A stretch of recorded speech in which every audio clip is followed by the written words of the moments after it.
and welcome to MTV. In this episode, art reporter Sabina takes us to the Polak building for an artwork by Willem Orbeek. Lara visits a cantus organized by Erasmus Student Network, and Nora asks students what they think about the student quota for English-taught programs to reduce the influx of internationals. The Dutch parliament wants fewer international students. How would this plan affect the university? We talk about this matter with Jason Pridmore, Dean of Education of Erasmus School of History, Culture and Communication.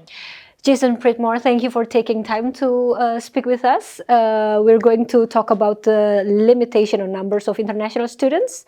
And the government wants to restrict the number of international students in the Netherlands. And as Dean of Education, what is your initial reaction to that? Yeah, I think my initial reaction when this started becoming an issue was one of concern because our faculty, Erasmus School of History, Culture and Communication, is one of the per capita most international faculties in the university. And we find tremendous advantages in our international classroom, and it's a focus of what we do. So this is also something that we take quite personally as a faculty, thinking about how do we advocate for the international classroom in this context. How will this issue affect your faculty? Well, that depends on how the legislation ends up falling into place. Right now, the universities of the Netherlands, Universiteit van Nederland, are looking at a self-regulation, and so offering particular processes to limit this increase influx or a perceived increase influx of international students.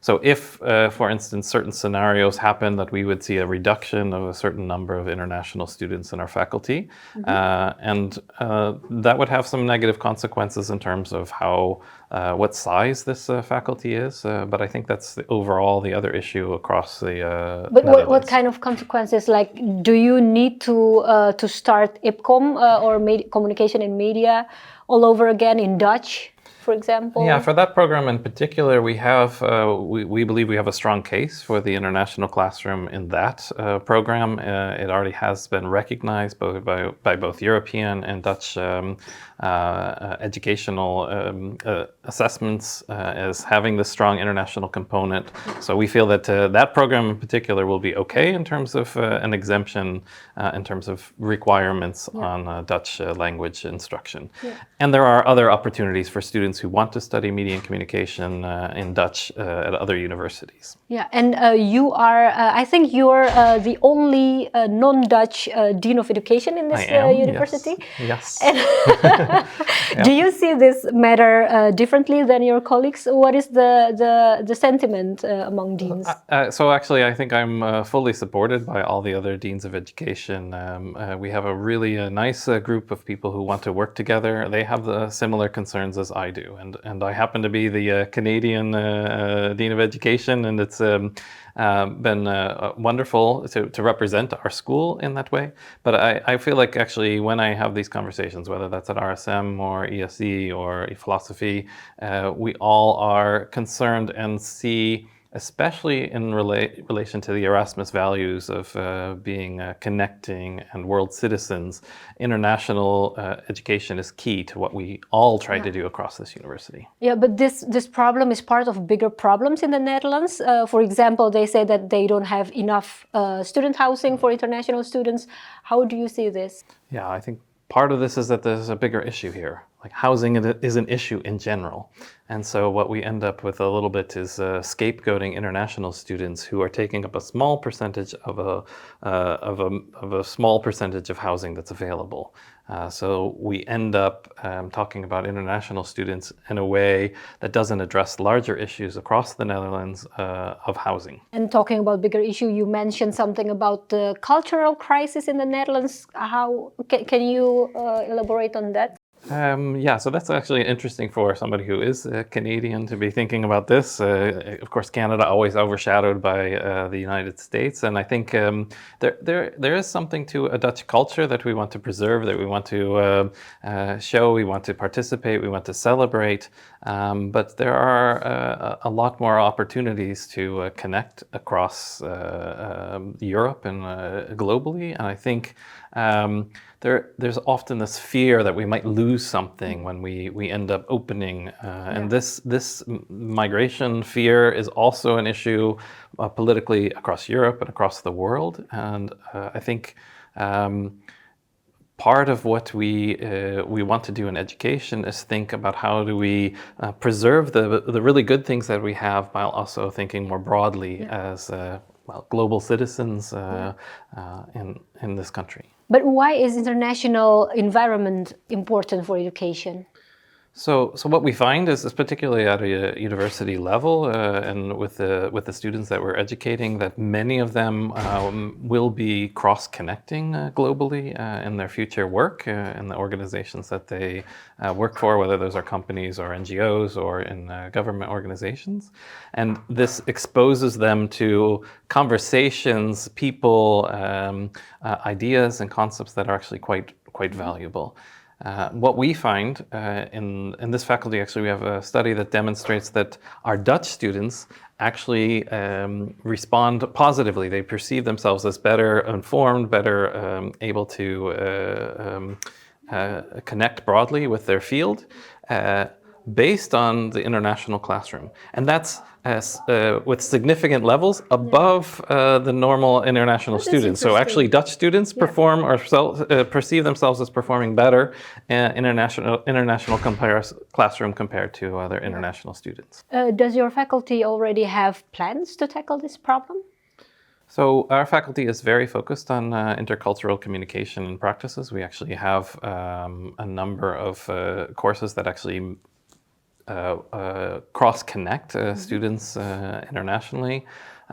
But in terms of, we are looking at a number of scenarios in terms of what might come to us. And we're also, of course, advocating our position, which is that an international classroom is actually a positive experience and needs to be valued across the Dutch landscape in education. Okay, thank you so much for the interview, and good luck with preserving the international classroom. Yeah, I think we have some hope, and I think Erasmus is really forward-thinking on how do we do this well while also connecting with our local Dutch culture and our local Dutch students. Pridmore says that international students are often used as a scapegoat for societal issues. And it seems like the students in this video agree with him. Less international students. That's what the Dutch House of Representatives agreed to. The new law should ensure a capacity numerous fixes for English-speaking tracks in order to curb internationalization in higher education. It's up to the universities themselves how they will deal with this international stuff. As an international student, I'm wondering, how do you feel that that's such a big topic nationwide? Surprising. I don't think the student sentiment is exactly in line with where the government sentiment might be. I don't see the long-term benefits of it. It is kind of regressing back into conservatism. It doesn't bother me too much. Dutch students feel that their positions are getting taken by internationals, so I get the perspective. Begrijp je dat de Tweede Kamer een vernederlandsing van het hoger onderwijs wil? Nee, ik ben er geen fan van. Ik denk gewoon, weet je, het is super handig om dingen in het Engels te kunnen. Ik vind dat allebei mogelijk moet zijn. Dus dat je iedereen wat kan bieden. Want niet elke Nederlandse student is even goed in Engels. Het enige waar ik persoonlijk tegenaan zou lopen is met huisvesting. Maar is dat het probleem van internationale studenten? Nee, dat is het probleem van de overheid. Could you understand where the Dutch government is coming from?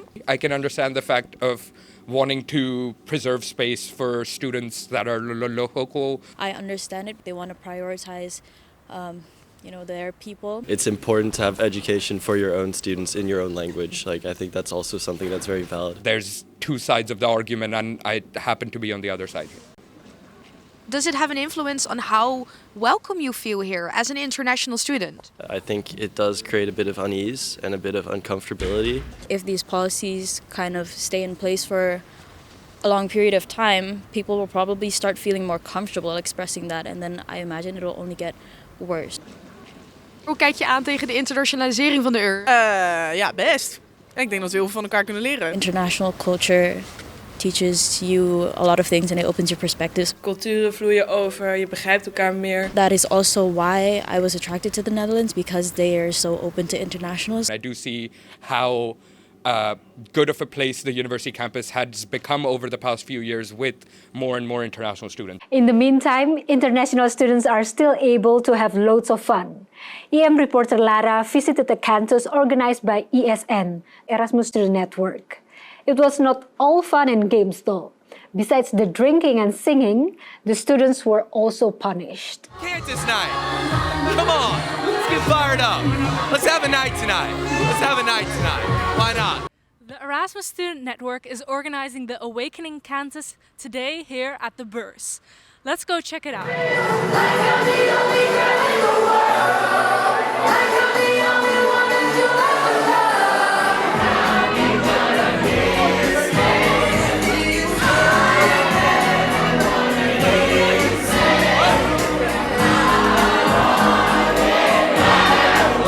What exactly is a cantus? Cantus is like a traditional Dutch student things to do. It's like a spicy group karaoke, so we're gonna have a lot of people singing.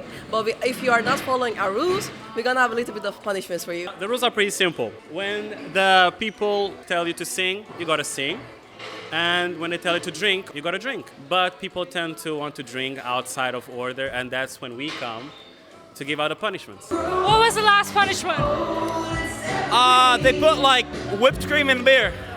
Did you like it? Honestly, it's pretty good. Putting whipped cream in a beer should be punished by decapitation. We found love right where we are. You can both abide by the rules and drink more as well.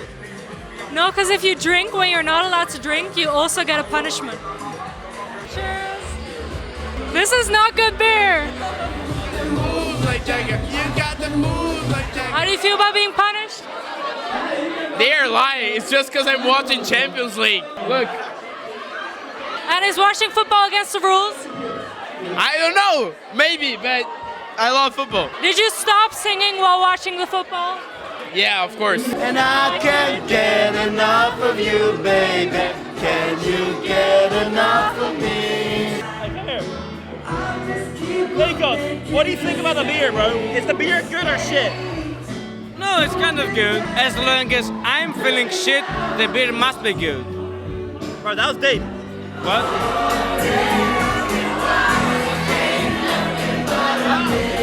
I did the Tabasco one. How was it? Awful. Extremely awful. These rules, they're not normal, they're not humanitarian, they violate my rights to drink. Great event, great music, great host. Well, I agree with one student in this video. Hot sauce in your beer, it's a crime against humanity. From partying, we move to art. Luc Bode from the Erasmus Gallery challenges us to take a better look at the wall at Polak Building. Because what you see is not an ordinary wall. It's an artwork by Willem Orbeek. Today, we're gonna challenge your mind in this art series. I suppose that you see this thing every time when you come to Polak, but actually it's a piece of art. It's a piece of art by Willem Orbeek, a Dutch artist. In 2015, when this building was opened, he made this piece of art in it, so it's connected to the building. And it's called Ogenblikken. And yeah, it's definitely one people overlook. They think it's either part of the building or kind of like a wall piece. But if you look closely, there's a lot more going on, because behind the holes there are silver plates and they're slanted. So when you walk by, the reflection really gives very different shapes. So it's one that, if you look more closely, it really opens up. Are there any specific details that we should keep an eye on? Well, what I like about this is that, as I said, because the reflecting panels are slanted, the world kind of becomes deformed and distorted, which is very interesting. But also, you see parts of yourself reflected in it. So you sort of become a part of the artwork yourself. Thank you all for watching. See you next time. And in the meantime, go to erasmusmagazine.nl for more news. Bye-bye.